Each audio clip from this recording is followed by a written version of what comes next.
આજે આ જુઓ ગુલમર્ગનો નજારો ને અમે હવે રિટર્ન જઈ રહ્યા છીએ.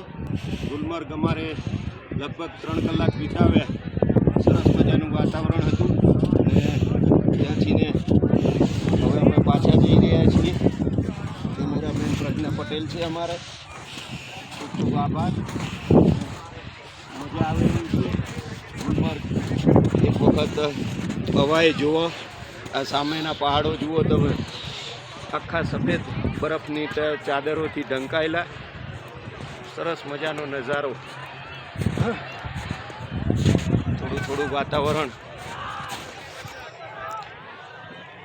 વાતાવરણ થોડું બગડતું જાય છે. એટલે આ જુઓ અમારા ધર્મપત્ની સાથે અમે ધીરે ધીરે જઈ રહ્યા છીએ ઉપર. પ્રજ્ઞા, શું કહેવા માગો છો તમે? કાશ્મીર લોકો આવવું જોઈએ અને આવવું જોઈએ ખરેખર. Okay, thank you.